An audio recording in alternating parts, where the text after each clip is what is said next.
Shoot your dice and have your fun, sugar babe. I'm here today with acclaimed singer-songwriter, instrumentalist, producer, longtime activist, and podcast host, Colin Young. Thank you so much for joining us for BMG's Rapid Fire today. How are you doing? It's a pleasure. I'm doing well and grateful. Nice. It's good to see you. So how it works is I'm going to ask you 20 questions in 20 minutes.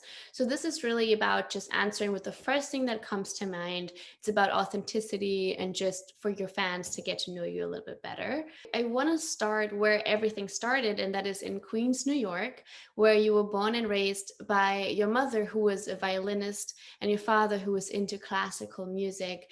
So I want to know, do you remember the first time that you actually fell in love with music and you knew this is what I want to be doing? No, not really, because I think I was an infant. The way my family entertained themselves was to sing around the piano. It It came happened that early very, on for you. very early, yeah, because it was such a thing in the family. We sang in the car and we sang in the living room around the piano, and that's the way we celebrated. There was no television, and it was radio and a lot of us making our own music. So, moving on to the next questions. After two solo albums and a bunch of gigs in New York's vibrant Greenwich Village, you founded the Youngbloods with Jerry. How did that come to life? That came out of our friendship, and our friendship started when he left a message for me at at the Club 47 at my sound check that said, "Don't go home." I was staying with someone named Ed Freeman in Boston. This was I lived in New York, um, and I guess Ed was busy being arrested by the Coast Guard for selling a joint to an I don't know, but so I went to Jerry's house and I stayed there, and then we began playing on the back porch together, and he began to sing harmonies with me. Had the beautiful baritone voice that just came up under mine, just in this exceptional way, and his harmonica playing and his 12 string. Mm. And after a couple of months, I played a lot in Boston and that area because that was the focus of the East Coast folk scene. Maybe there were 3, 4, 5 clubs in New York. There were 30 around Boston. So after a couple of months, we just kind of looked at each other and said, "You want to start a band?" That sounds like Absolutely. it was meant to be. And the Youngbloods actually immortalized the ideas of Woodstock with Get Together, a song that called for peace and brotherhood in the turbulent 1960s. So I want to know, because you're also not only a musician, but also an activist, and you're so, political in your music as well. So where do music and activism intersect for you? I feel like music is activism. I Yes. don't. I think they're part and parcel because I came of age in the time when they were. I came. I mean, Sound of Silence was on the radio. This that record like blew pop radio open for acoustic music and Hmm. and music about social change and social. So the field was all of a sudden wide open. We didn't have to write stupid songs, repetitive choruses and stuff. Uh, you know, um, I think of myself often as a reporter, and the things that I experience and my generation experiences, or the people who are going through it, which goes beyond my generations. When you start reaching out and reaching people on the radio, um, I report in my feelings and my thoughts and what disturbs me or what enthralls me, and I bring them to people. I bring them to the audience in a song. Yeah, it's a form of, yeah, you're right. It's a form of mirroring what's going on, um, Yes. and kind of giving that to the people in a musical way. What do you hope that people kind of take away from that type of music and those type of songs that are political and have a message and that are deeper? Well, I hope it stirs them. We're just right up against it in the world. We are right up against climate change. We are right up against, and we have had it explained to us again that we have not solved the problem of racism in this country, in this family. And I think of the country as my family. Mhm. And we have millions of young dreamers, and they grew up here, they belong here. A lot of this we dealt with on the Dreamers album. Um, Yeah. to me, seemed the solutions seemed to be common sense solutions, but perhaps that's only to me and like-minded people. I don't know. Yeah, yeah, that's very true. Unfortunately, that's not to everyone. But I think what art can do is kind of bridge that gap and maybe, raise awareness for some of those topics that people haven't thought about. Maybe someone listened to your Dreamers album that I want to talk about in the next question also, Mhm. and hasn't really thought about the Me Too movement or immigration or women's rights. And then suddenly they do. So I think that's where the beauty of music or the power of music is in that bridging the gap, and kind of making people aware. So that's beautiful. If we all bring our ideas in some way, either to our families or uh, to our audiences, or in art, in music, um, in books, Hmm. then we can find our way through. We are in the deep dark forest, and the witch is is out to get us. Yeah. Ah, I feel like a fairy tale. Yep, yep, very true. So talking about dreamers, we talked about it a little bit in our last interview, but I loved how deep it was, how many political messages were in that on that album.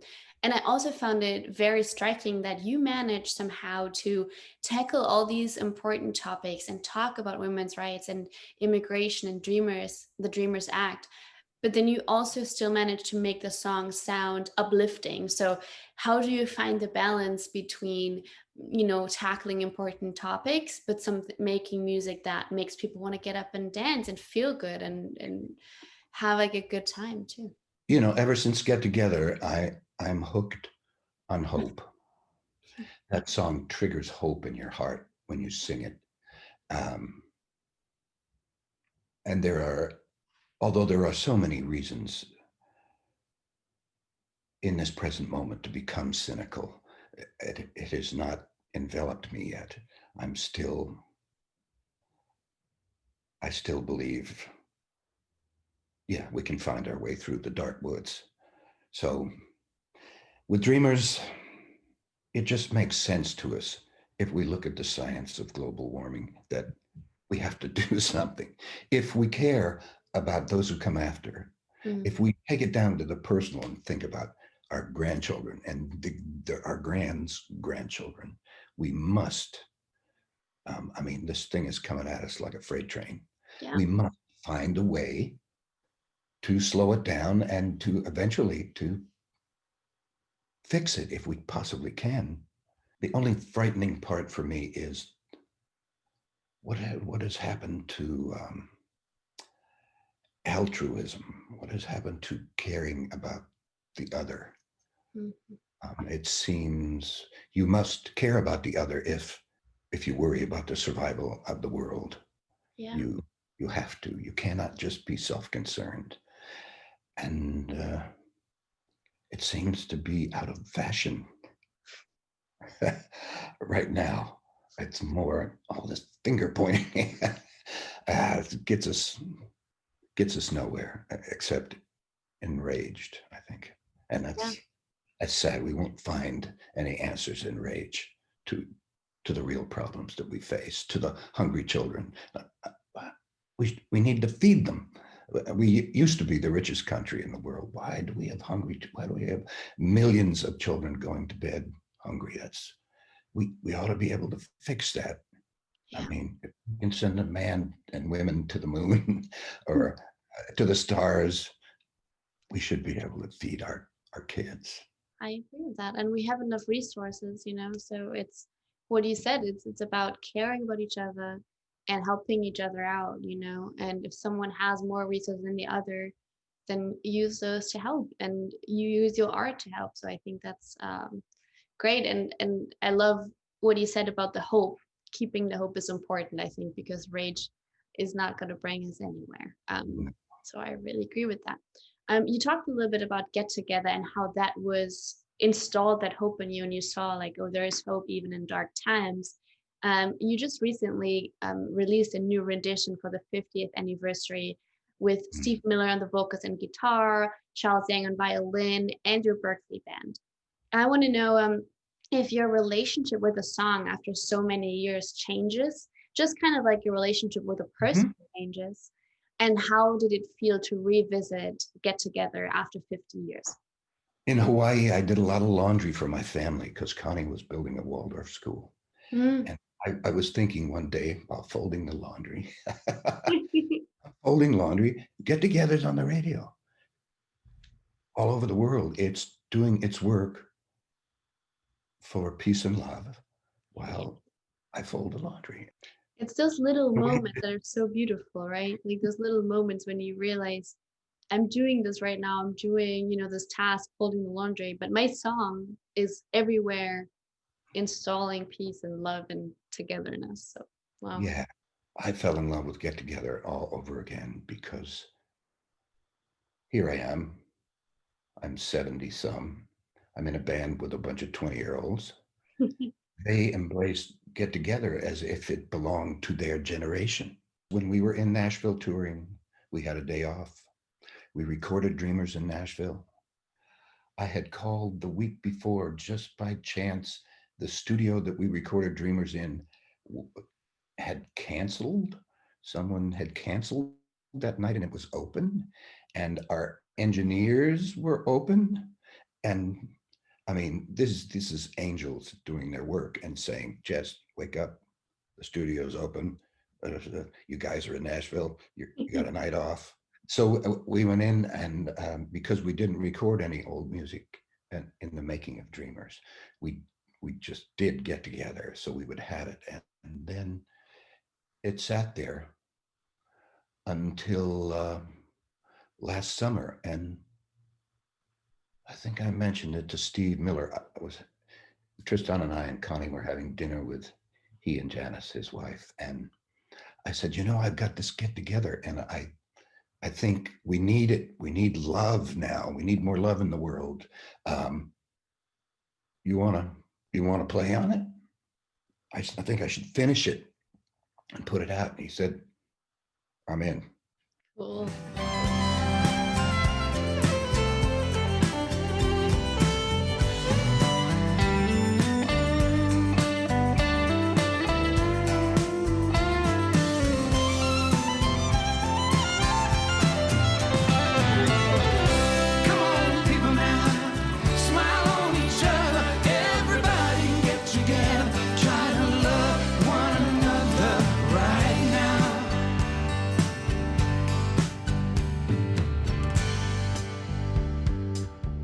I want to play a round of word association with you.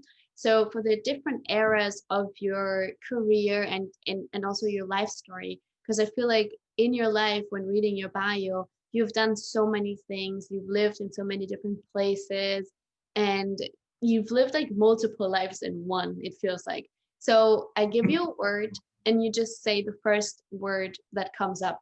Do I win anything? Unfortunately, no. Unfortunately, no. Maybe some new fans, but Yeah. that's it. Just kidding. No, I know. Okay, Right. the first word is the Youngbloods. San Francisco, June 1967. Second one is Song for Julie. Oh, my blessed oldest daughter. Songbird.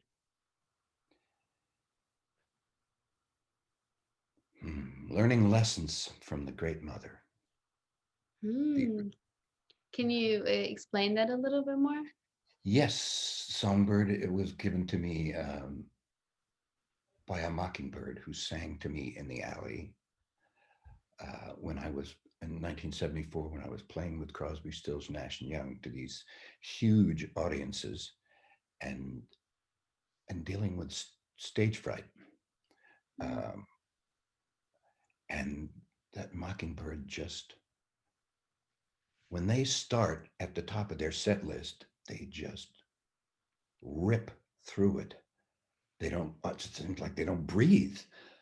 And I think the Mockingbird said, Jess, just take a deep breath, start your set, rip through it, and get off. And that's what I did for the rest of the tour. Wow. So, I love that. Okay. Next one is Rich Top Music. non illegitimata carborundum. What is it? What does it mean? Don't let the bastards grind you down. So nobody wanted to release my records. So Connie and I said, okay, we're making a record company. Cool. And that's how Rich Top Music came to be. And came about. Yeah. And it survived until the fire took the house and the whole shebang. Yeah. And then Making It Real came out of that too, right? It did. Making It Real. This is my young love affair with Connie and us experiencing Tiananmen Square on television. Yeah, that's what brought Making It Real. And that was the first song we ever wrote together. Wow, beautiful. Yeah. And then Living in Paradise is the next one. You just mentioned the burning of the house. Living in Paradise was already in Hawaii, right? Yeah, that's where, because we had a spare house there and we were so lucky. And so we moved after the fire in 95 to that little farm. And that was a dream, living in dream come true for me. I had wanted, the first time I touched Hawaiian soil, yeah, powerful feelings. She called me and I finally took the house. It took the house to burn up to get me off the ridgetop, but that's okay. We were needed on the Big Island. We were supposed to build a Waldorf school for the children of Hawaii, and we did. That's beautiful. We didn't know that. We, yeah. Yeah, but it seems like you always, even if there is dark times, like you said earlier, there's hope, and even in struggle, you see the positive sides of it, where you said like we were needed somewhere else, and this needed maybe to happen. We're just a tragedy, but you guys, went and built something new, and which is actually really beautiful. Yeah, it did. It broke my heart to lose the ridgetop, but really a year later, Connie and I, we moved directly to Hawaii, and Connie and I had a little toast and said, best thing that ever happened to us. We had found this little Waldorf kindergarten, and Connie had always been very interested in that education for Tristan. And there it was, like 10 minutes from our house in Hawaii. I mean, almost like it was planned. Once again, whoever's writing this script, thank you. Sometimes, because it was a beautiful experience too. I'm from Queens. I mean, the trees in Queens are little shriveled up things that dogs pee on. I mean, not these huge. I have a grandfather oak in my yard here, live oak, that must be 250 years old. That is just, yeah, I mean, its spirit is gigantic. Yeah. So for me to become a farmer was a reach. Connie has always been a farmer. Her mom said from the time she was 3, she was putting seeds in the ground and growing things. So she talked me into it, and I said, okay, I'm going to be a farmer. Okay. Wow. Yeah. I definitely want to say chapeau for that and for your positivity in these situations. And I feel like we can all learn from that, because, sometimes you are in a bad situation in your life, and it helps to look at it the way that you did, and I'm sure it was also really painful, and, the loss of Ridgetop, but the way that you look at it is something that I feel like I can learn from, and a lot of people can learn from. With all your heart. Yeah. But I think that's when I look back, that those are the smartest moves that I've made in my life. Yeah. When you followed your heart. I'm really strong. And I said, okay, It sounds weird, but or it sounds scary, but let's go. Let's do this. Okay. Next word in our word association is couch series with Labrador. I defied my Lyme disease to stop me from singing. Mm. The couch is only 10 feet from here, and that was about as far as I could get when I was that sick. But I could sing maybe one song. And my Labrador, oh, God bless him, who was an absolute love machine, by lying there at my feet would be giving me all kinds of Labrador energy. Yeah. So Yeah, that's pure love. Next word is dreamers. So that was a dream. When I went to my son's, I went to Tristan's, Connie and I went to his recital, senior recital, and I heard him play. And I was starting to get better, and Connie and I had already written Cast a Stone. And then that was like, whoa, where did that come from? And now a new chapter begins. And then after they played, I went backstage and I said, T, I want a band like this. Wow. Play. I've started writing for it already. So God bless him. He helped me Cool. instrument in putting that band together. And from the first 3 gigs, I knew that we were going to record together. So that was a dream. And he said, it's got to be a big band, Dad. I mean, he said, why go out? If you're going to go out with a splash. Mm-hmm. Yeah. Not a whimper. So I like that attitude. I like that a lot. All right. So yeah, it was yeah. It was a splash, and I love the album. So I think shout out to your son for actually bringing that all together. Okay, so enough about the past. I want to talk about the here and now. So what is the first thing on your mind when you wake up in the morning at the moment? Coffee.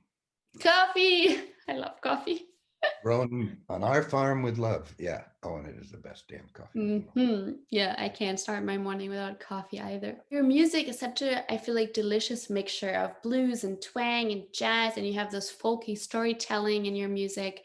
And I always feel like music is more than just a sonic experience. Sometimes I feel it, I can taste it, smell it.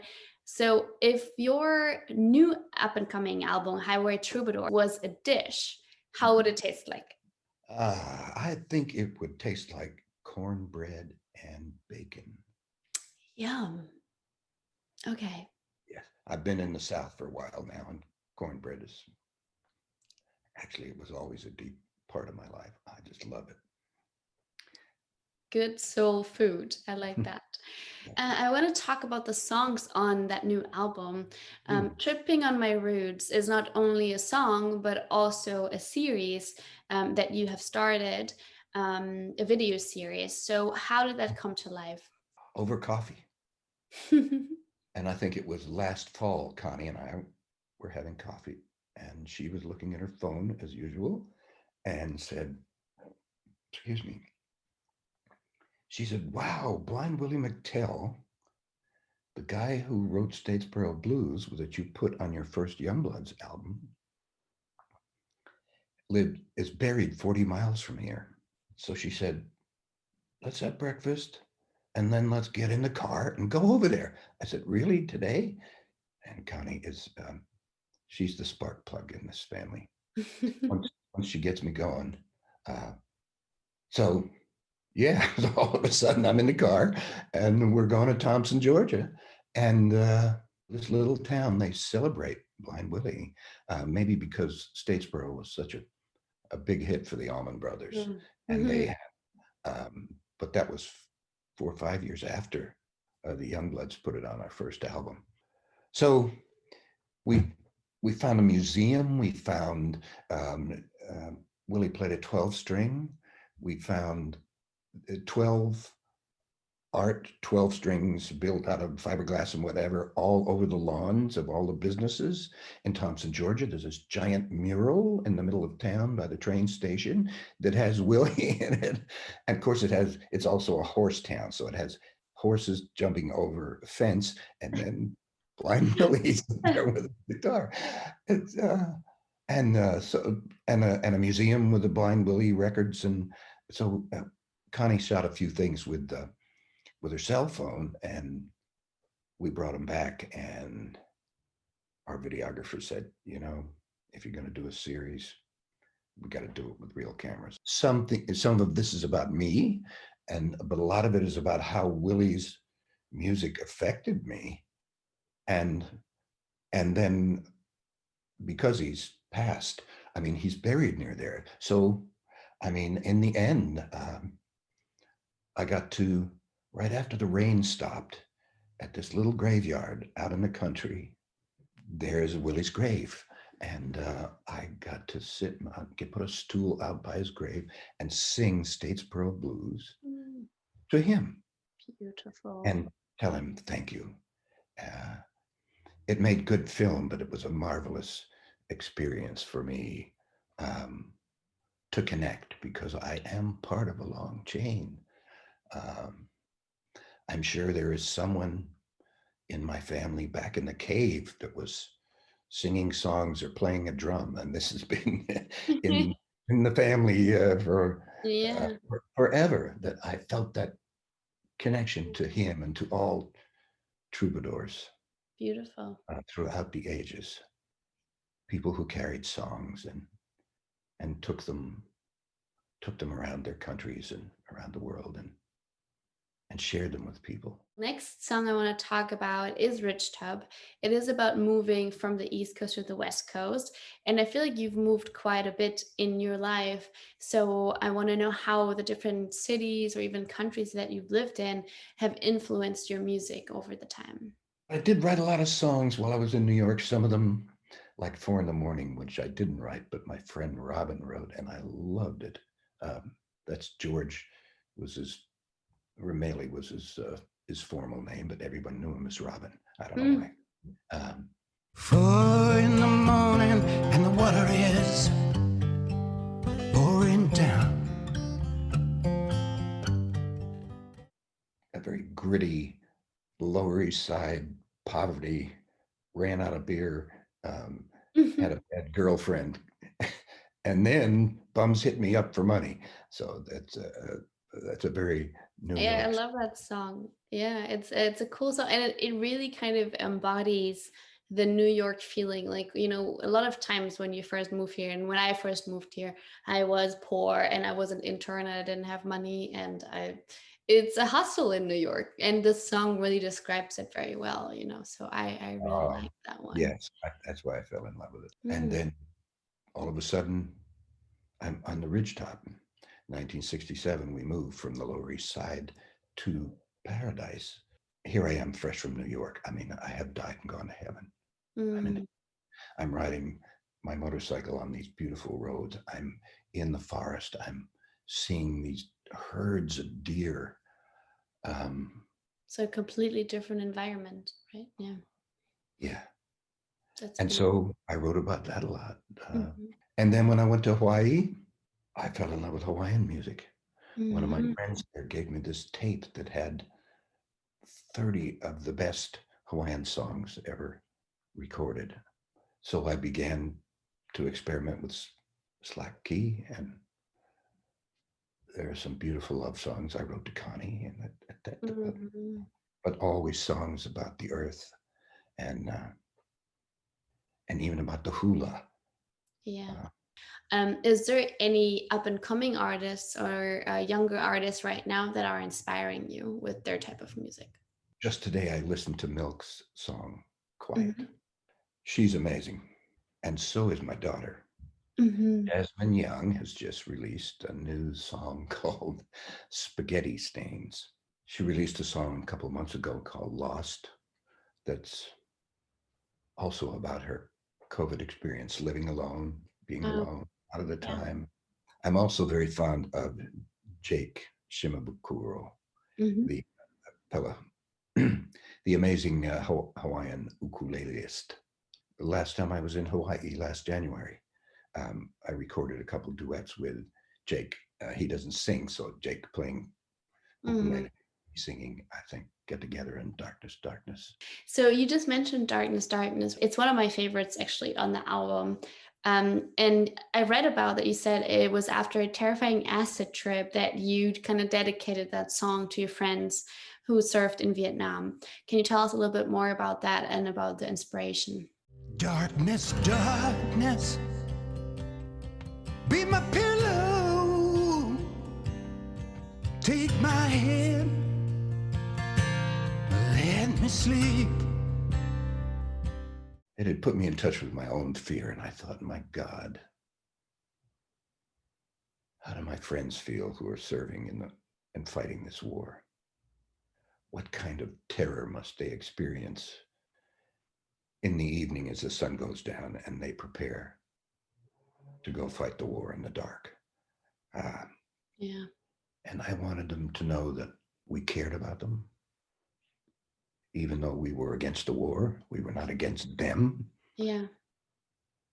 You know, most of them were drafted.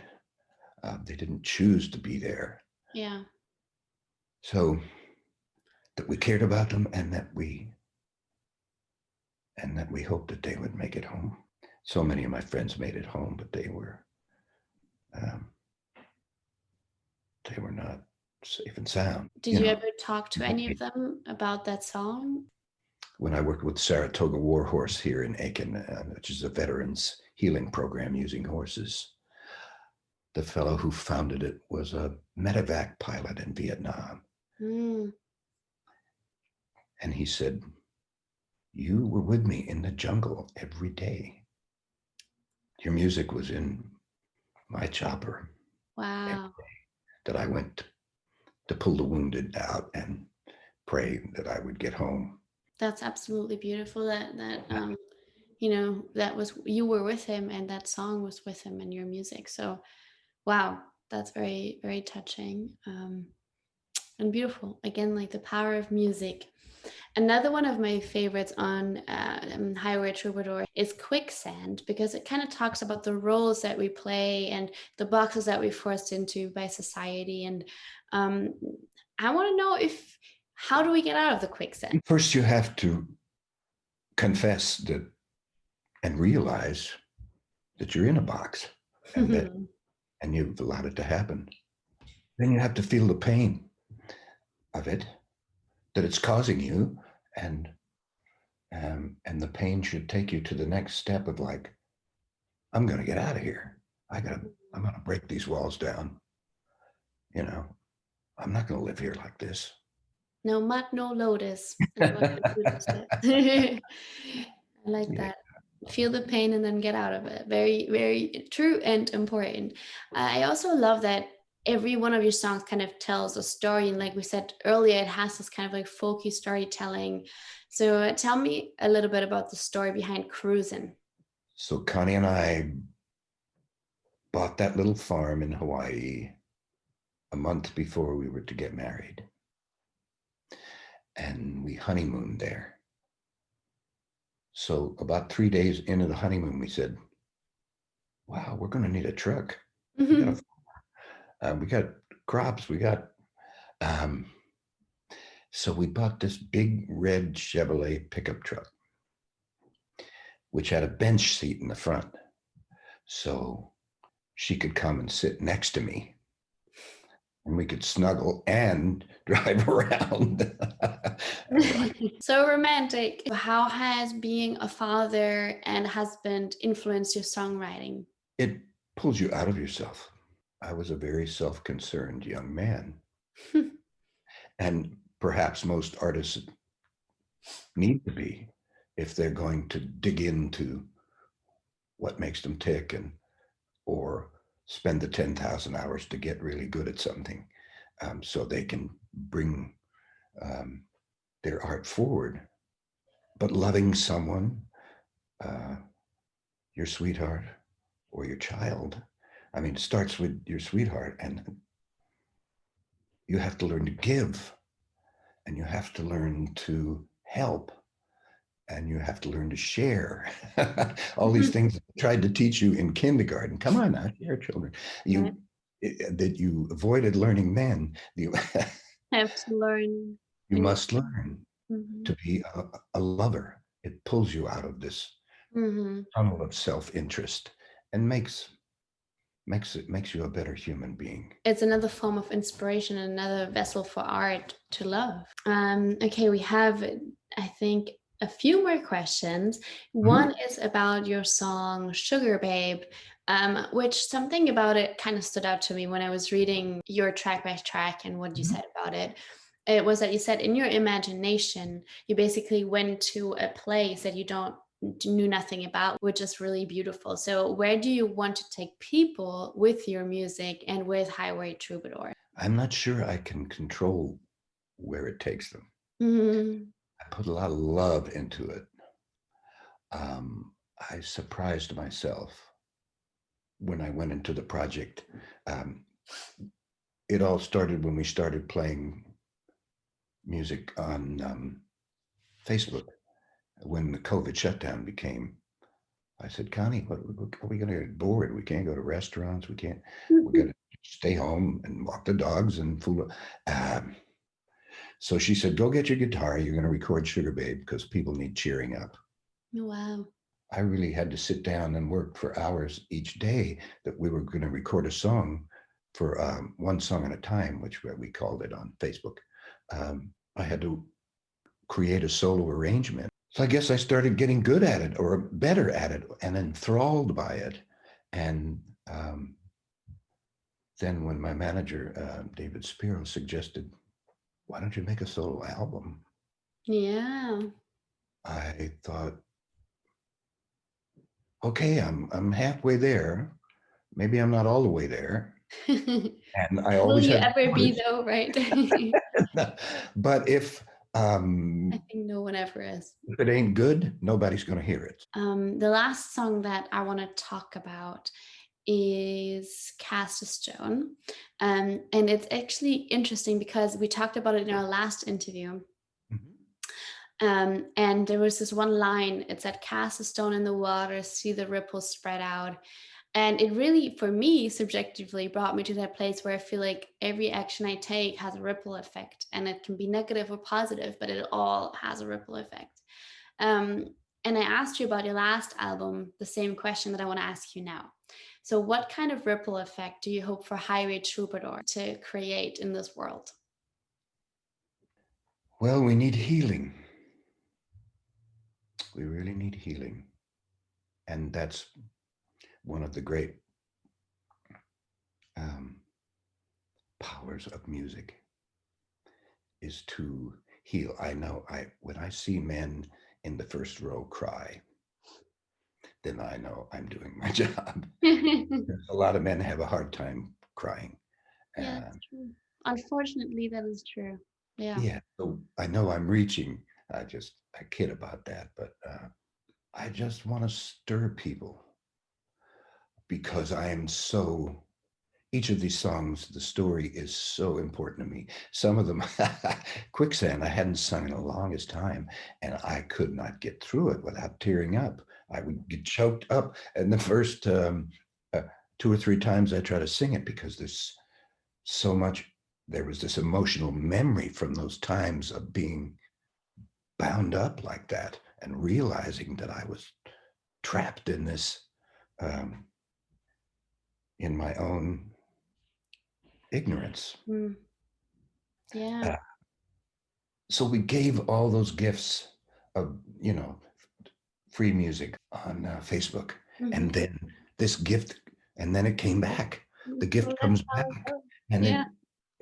it brought me to a place where I could actually do this or right to the edge of, maybe I can do this. It's all coming, full circle, I feel like, with your career, how it started, doing solo, now going back to that.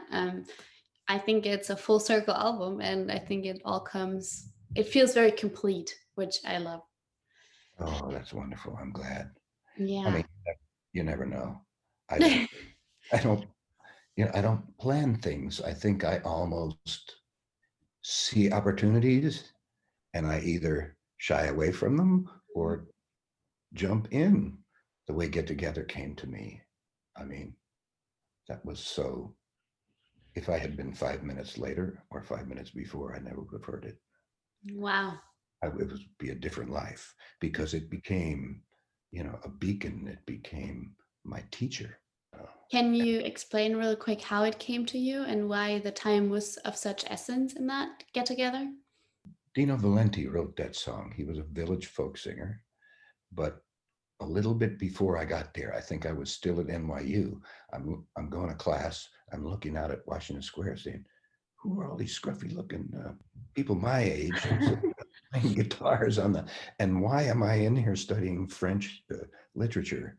So the Youngbloods were playing at the Cafe Go-Go, and we were opening for whoever was there, and and they would pay us $20 a piece to do that, but we were allowed to rehearse. So it was a Sunday, and I'm walking through the village, and I thought, oh, I wonder if the club's dark, we can rehearse. And I walked down the stairs. There's 2 flights down to the Go-Go. It's not there anymore. It's probably a basement storage place, but because Connie and I went and looked last year. Mm. And I got one story down, and I heard music. I said, damn, well, we won't be rehearsing. Must be an open mic. And for some reason, I did not turn around, and I continued down.